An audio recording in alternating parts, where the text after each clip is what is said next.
Hello, my name's Lena. I am a writer, author and book enthusiast, and I thought I would take you with me while I do a little bit of virtual book shopping today because I'm on a mission to pre-order some books. If you don't know, pre-ordering books really supports authors who are yet to have their books out, but they're up there for people to buy before they're actually out. And it's a way that publishers gauge how well a book might do and how many people are genuinely excited about the book. And often books get allocated more resources and staff time and budget when people know that people are excited about the book coming out. Do you see what I mean? So the best way to support the authors that you love is by pre-ordering the book. And you all pre-ordered Half-Assed Human, which made a huge difference to the book's success and put it in places that I never imagined it would be put.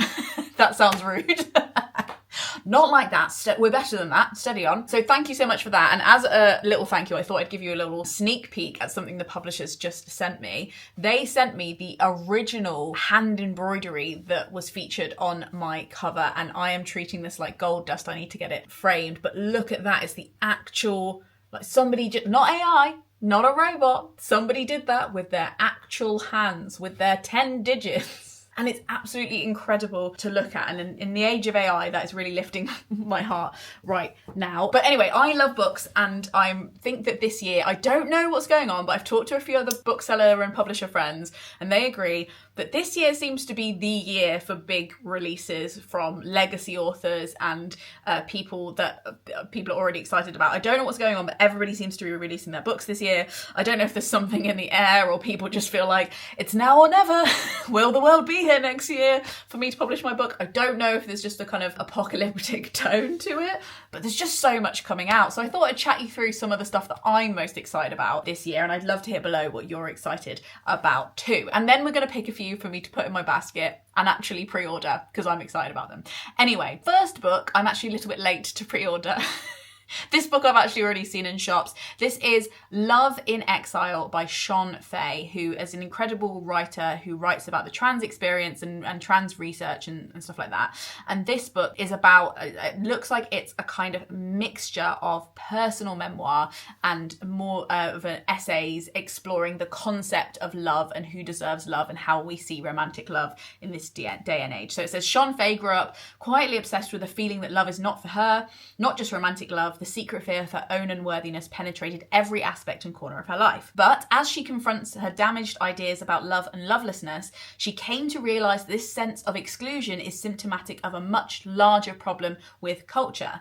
Love, she argues, is as much a collective question as it is a personal one. Sign me the hell up. I've listened to several interviews with Sean Fay and I think she is absolutely incredible. And the book is also published in a very, I love the vintage cover, but also the book is I should probably move over here a little bit so we've got some more room for the books. When you see it in person as I have in the shots, it's got this like very beautiful matte paper, like exposed paper kind of, I can't explain it, but it's just a beautiful object as well. So very excited for that one. A little early to put something in my basket, I think, but that one has just come out and I'm really excited to read it. The next one is Elfie, which is Gregory Maguire's prequel to Wicked, his book, which I am famously obsessed with, wrote my undergrad dissertation on and recently bored you with a 40-minute, very in-depth video essay on. So I am very invested in this being good, but I'm also a little worried. I don't agree with the skepticism that Gregory Maguire has just done this to cash in. In fact,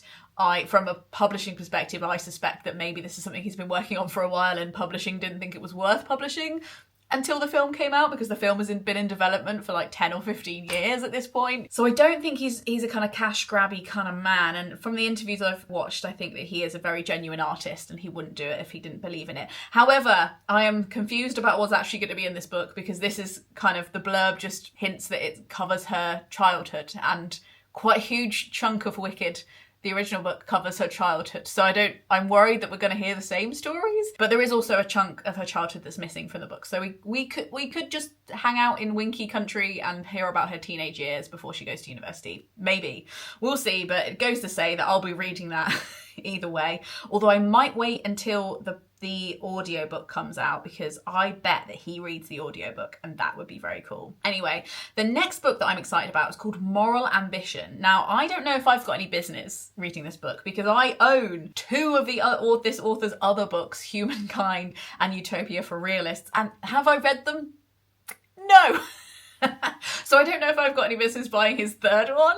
I haven't, but I've listened to talks that he's done and I think he's wonderful. But this author talks a lot about the ideas of like mindfulness and prosperity and how the world can be better. He literally wrote a book called Utopia for Realists and looks at the research and the data around things getting better in the world and how it is not illogical to be an optimist. So I think that's brilliant. And this idea of moral ambition is something I talk a little bit about in my chapter Half-Assed Careers in my book Half-Assed Human. The idea of self-fulfillment being directly linked to what effect we have on the world and how it's okay for you to not have too many personal ambitions if you have the moral ambition or a way of like a direction that you think the world should go in and pouring your heart into that without having like a 5-year goal for yourself. Anyway, so I think that this book follows a similar thought process but in a much more intelligent, well-researched way, and I would love to hear a little bit about his idea of what moral ambition is versus personal ambition. So very tempted by that one as well, although humbled by the fact that I have 2 of his books sitting on my shelf staring at me going, well, if you were that interested.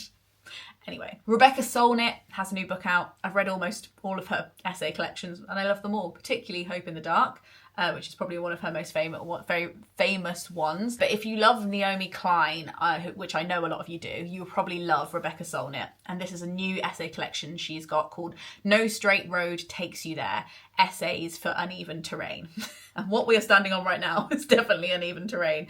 And there's nobody I'd want to hear more from this year than Rebecca Solnit, if I'm honest. So whatever's in this blurb, I'm going to have it. But this is her latest essay collection. She explores responses to the climate crisis, as well as reflections on women's rights, the fight for democracy, the trends in masculinity, and the rise of the far right in the West. Poetic, positive, and engaging, these stories argue for the long-term view and the power of collective action. I mean, this is offering us all a path out of the wilderness.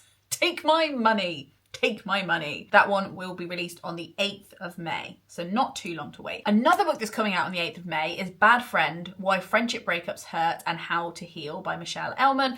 Big fan of Michelle's work. She is a friend of mine, but only because I love her work. I want you to be my friend because I love your books. My particular favourite book of hers is The Joy of Being Selfish, Why You Need Boundaries and How to Set Them. And I can't think of anything more poignant right now than writing a book about bad friends and friendship breakups, because it's something that, as we have noted, there is a bit of a gap in our literature around versus like how many books there are and how to navigate romantic relationships. There are gaps on the bookshelf and I can't think of anybody better to fill them than her. So Bad Friend is coming out on the 8th of May. What do we have next? Sarah Moss has another book out. I've been on a bit of a mish to read all of Sarah Moss's books because I think she's brilliant. This is annoying because it adds to my list. But I just finished Summer Water and The Fell this year, so why not make this the year of Sarah Moss and read this one too? It's set partly in rural Italy and then it jumps forward a few decades into Ireland. So I love the backdrops. It sounds like a great holiday read and a lot of family drama in it. But really for me, it's never really about the plot with Sarah Moss. It's about the introspection and the way you see into these characters' lives. So sign me up. I would like it. Now, this is exciting.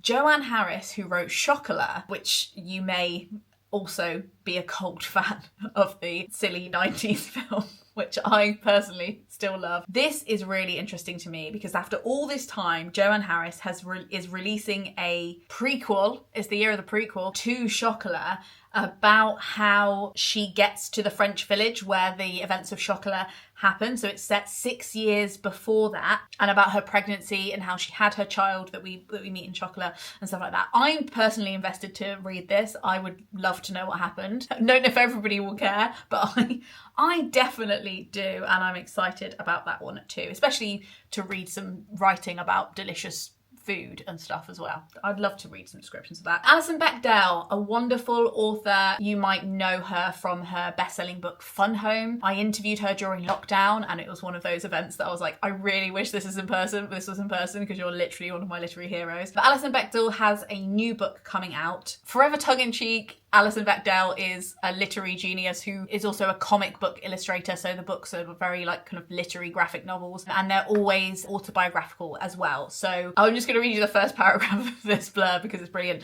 From her goat farm in Vermont, a cartoonist named Alison Bechdel wonders, can she pull humanity out of its death spiral by writing a scathing memoir about her own greed and privilege? How can she just sit around and write a book when the world is hanging on a thread? Absolutely sign me up. I want nothing more than to have that in my life. Next, I just wanted to flag on the 3rd of June, Atmosphere by Taylor Jenkins Reid is coming out. Now, I absolutely love The Seven Husbands of Evelyn Hugo, and I didn't love Daisy Jones and the Six. I actually quit it. So with authors like that, where it's been a bit Marmite for me, I'm always interested in hearing about their books, but it's not an automatic order for me. However, this book is set in 1984 in a space station where the astronauts are getting ready to launch into space.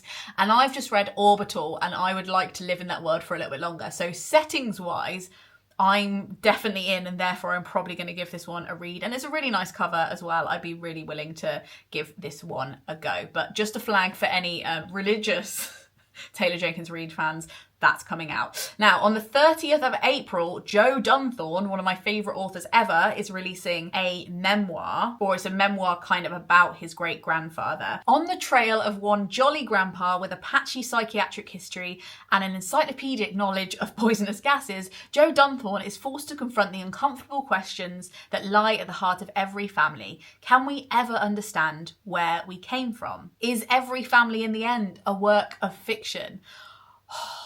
And even if the truth can be found, will we ever be able to live with it? I want to know, Joe. If you don't know who Joe Dunthorne is, he wrote Submarine, the one that's a film. But he also wrote a beautiful poetry collection called O Positive.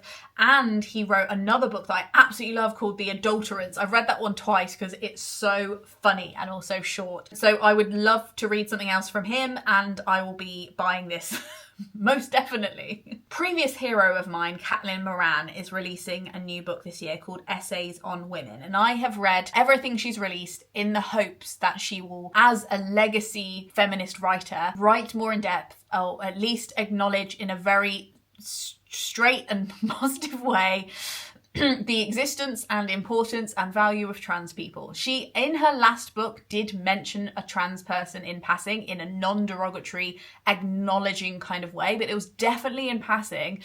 And because of a few things that have gone around, I am forever worried that some of my legacy favourite feminist authors will turn out to have taken the path of ridiculous resistance and become turfy. And I'm really thinking that in this book, which is literally called Essays on Women, she will finally talk about that, because I think that her voice would be incredibly powerful and effective amongst her generation if she were to talk about the facts around trans rights. And it to my mind been a little like, come on.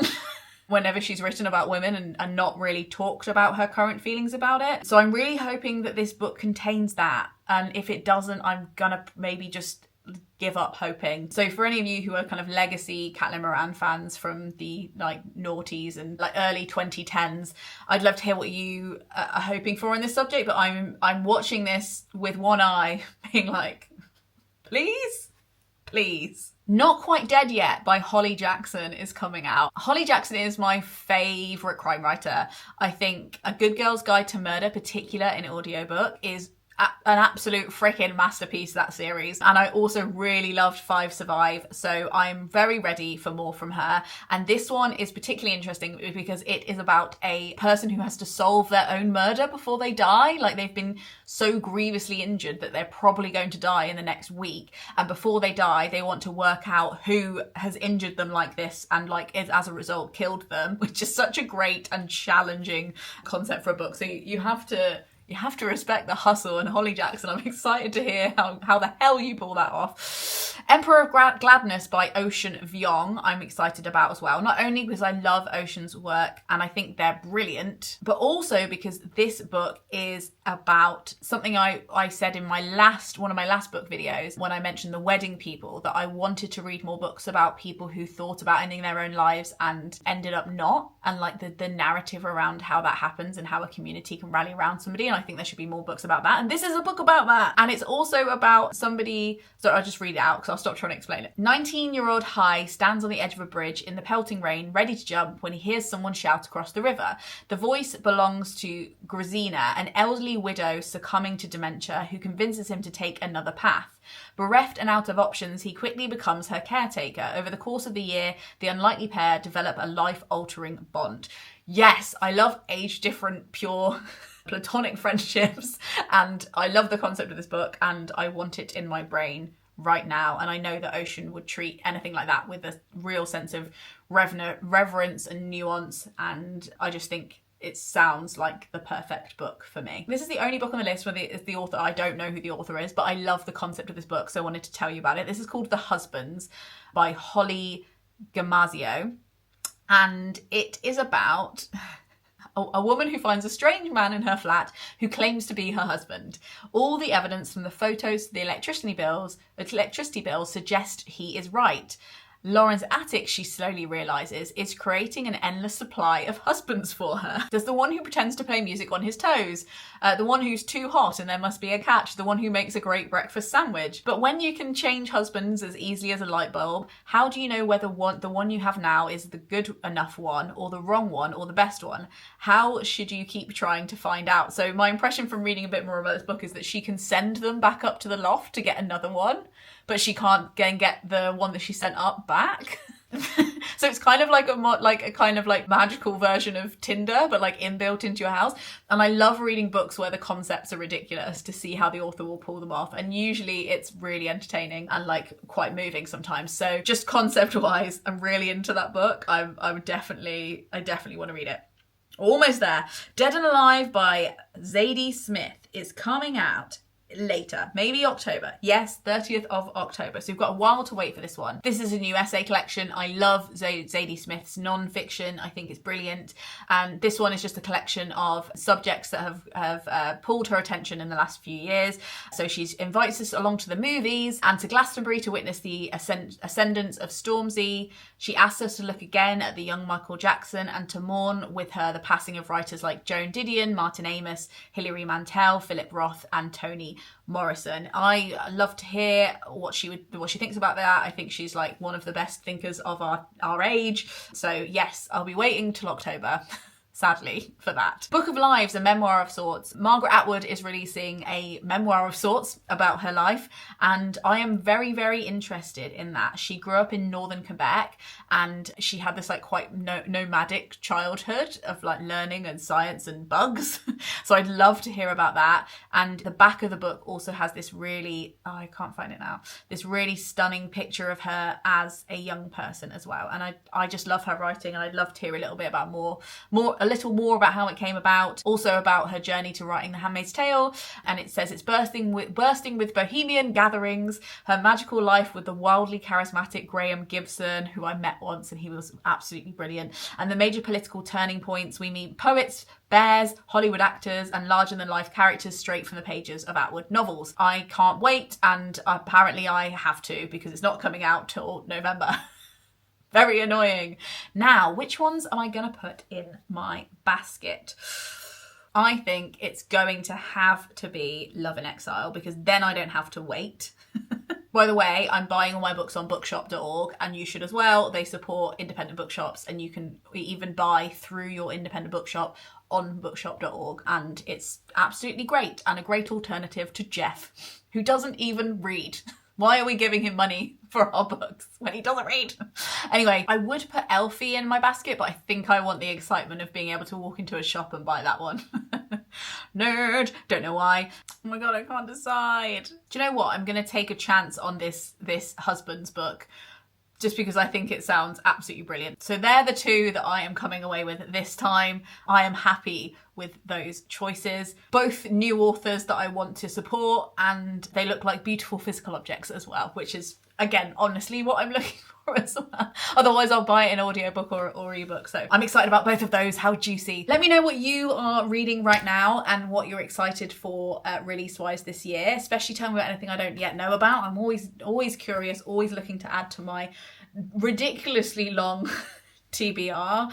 It's frankly a little bit obnoxious at this point. Thank you so much for watching. If you like reading with people, I am running some read-alongs at the moment on my Discord that's for patrons only, my Gumption Club. And at the moment we're reading one of the books on the Women's Prize for non-fiction long list together. So we chat about it as we read, give ourselves loads of time to read. It's more like a kind of 6 to 8 week schedule. And then at the end, when everybody's finished, we organise a little video call and chat about what we thought about it. And it's usually really great because there's loads of people on the call and it's very international, and people can leave their cameras off if they want and just hear from people in the chat, and other people want to talk, and it's just very cozy and brilliant. So if you are feeling like reading more this year and you'd like to do it along with people, I'll leave the links on how to join that below. And also, if you're just nosy and you want to hear about what I've been reading lately and get like an ongoing commentary on what I'm reading, I do a weekly podcast on the Patreon, which often the subject of that podcast is what I'm reading and what I think about it. So yeah, tell me what you're currently reading below. Frog Snog out.